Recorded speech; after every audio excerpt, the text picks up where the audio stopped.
What's good, everybody? It's your boy, Bigbabyjonathan. Welcome to the latest edition of the Bigbabyjonathan Sports Podcast Show. And in today's show, I'm going to be talking about the Los Angeles Lakers' tough loss versus Toronto Raptors, 113-104. Let's talk about it. My thoughts about tonight's game: very, very, very, very unacceptable. You cannot come in against Toronto Raptors team. I know they didn't have Collar. I know they didn't have Serge Ibaka, but they still got Van Vliet, Siakam, Marc Gasol, Norman Powell. They got Rollins Jefferson. They got guys who could be at the highest level. But this Laker team tonight should have blown out this Toronto Raptors team. It's unacceptable. You went up 11. Toronto went on an 8-0 run in the first quarter. And then you went up 11 again. And then they came back. And then you went up again. You were up 11 at halftime.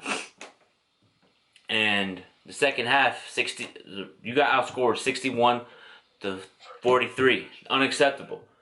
Unacceptable. You cannot come in. You cannot come in the second half and play like that. A lot of turnovers, a lot of isolation basketballs. Danny Green dropped the bagel tonight against the former team. You know what I mean? And people that want to say Frank Vogel, people that want to say Kyle Kuzma is washed. He's overrated. It's a long season. He just got back from an injury. A lot of Laker fans panic. Oh, Kyle Kuzma sucks. No, he doesn't suck. He's a great talent. He's very great.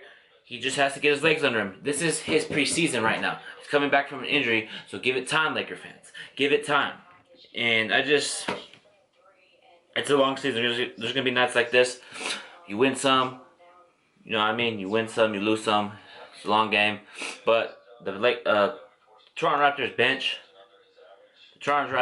outplayed the Lakers in the second half. It's just that simple. Davis on Toronto did good. Chris Bagley did a great job. Number 25 jersey. He's a European player. He got boards, second chance points, putbacks, block shots, run the floor. His game kind of was like Kenneth Faried tonight.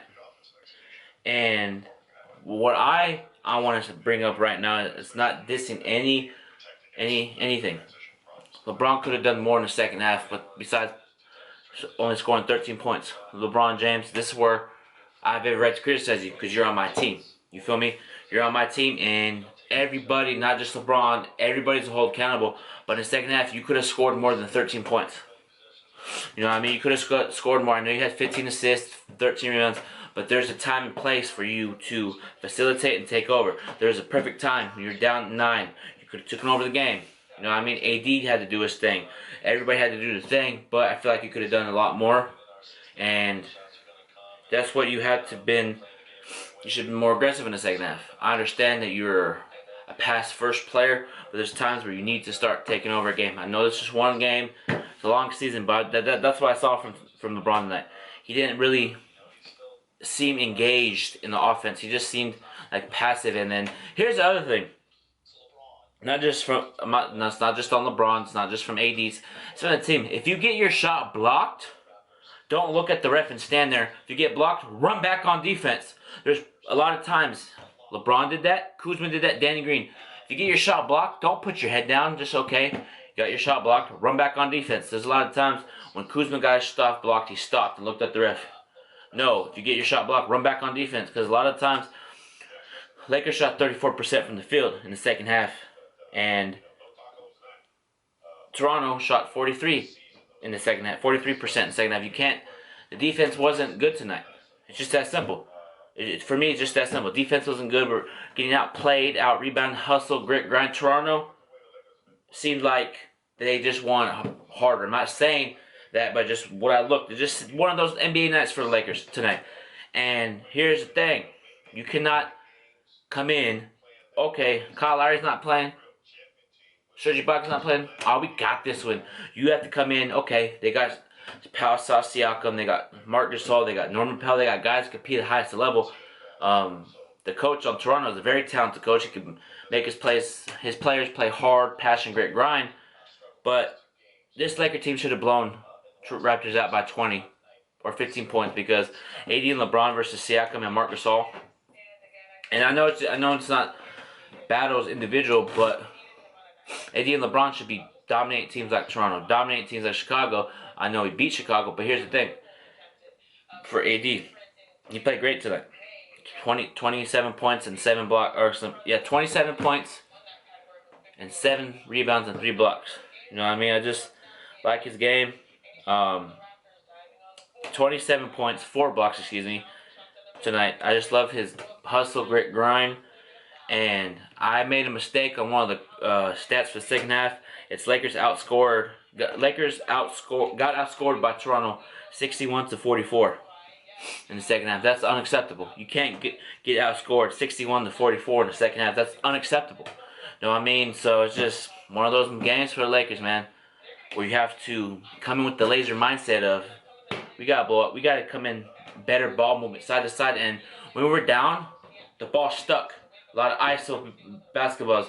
There's a lot of times where AD would try to go one-on-one, and they would double team AD and try to have him pass out. And a lot of times he did, and he turned the ball over, and Lakers had to get back on defense. And Toronto played zone, and the Lakers tried to shoot threes and try to beat the zone. But I feel like we fell in love with the 3-pointers. But I just feel like Toronto did a decent job on Anthony Davis in the sense of that they were doubling him every time you get the ball. They would double team AD, and a lot of the players on my team, the Lakers, would just stand there and wait to be open. No, you cut. Don't just stand there when they double team AD. You got to cut, rotate, set a down screen, cut to the basket, man. Because AD's gonna find you.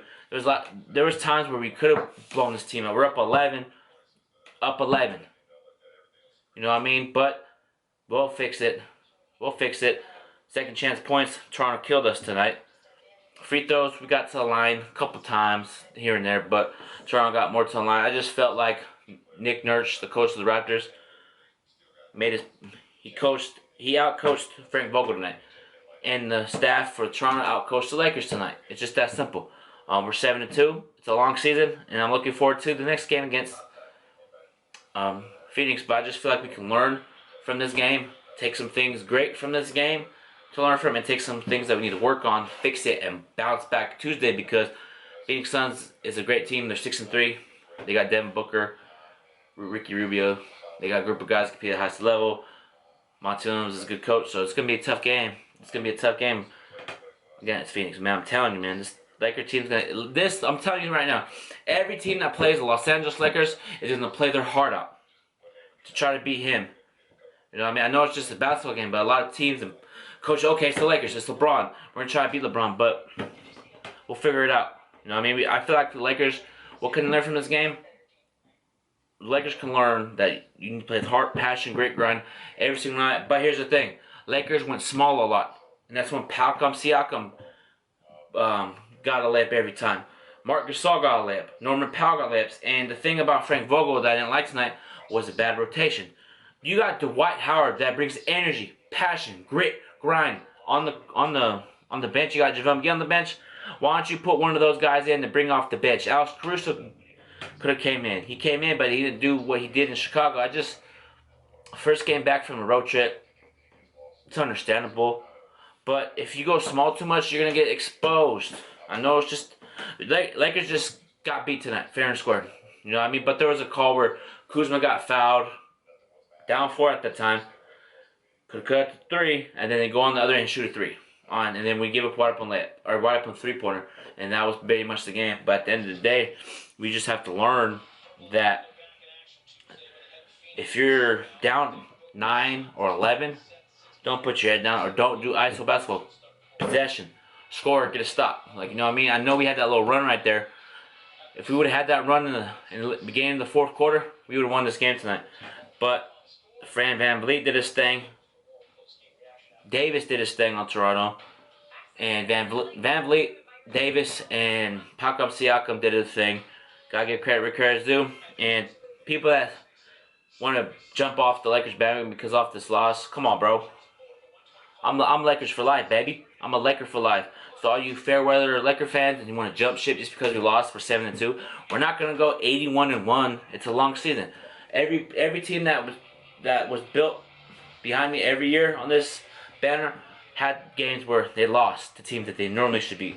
Got blown out by teams that you shouldn't underestimate. It's just one of those nights. Lakers will bounce back from this. I'm not worried. You know what I mean? It's a long season. 7-2, still best record in the league. Still got the best defense in the league. It's just one of those NBA nights. You know what I mean? So for next game, we got coming with passion, hustle, grit, and grind. But for me, I want to see us laser focused from the start. And I feel like the Lakers for the next game, I'm gonna actually talk about it right now in a little bit. Right now, talk about it. For Lakers, if you're up 11 against Phoenix, continue to execute. Don't just, we're up 11 and relax. You gotta continue to execute, and we gotta come with the laser focus early from the start. You know what I mean? I'm not like upset or mad or angry. I feel like we could have done better, and I feel like LeBron could have done better tonight. I feel like AD did his thing tonight, 27 and 4 blocks, but I feel like that those two combined should have got us home, man. Got us home. But it's a long season. LeBron will bounce back next game. I'm not worried. It's a long season. Lakers are going to bounce back, in my opinion, and go 8-2 on Tuesday. And now I'm going to end this Big Baby Jonathan Sports Podcast show. I'm going to leave all my social media in the link in the description. And if you're new to my channel, and if you want to hear the best post-game Laker talk on YouTube, I'm the best at talking post-game. So subscribe to my channel, Big Baby Jonathan Sports Podcast Show. Turn on post notifications, leave a like, leave a comment, let me know what you think of the podcast. I appreciate you guys' comments and feedback. Really means a lot. And until then, everybody, go Lakers. Peace out. Good night.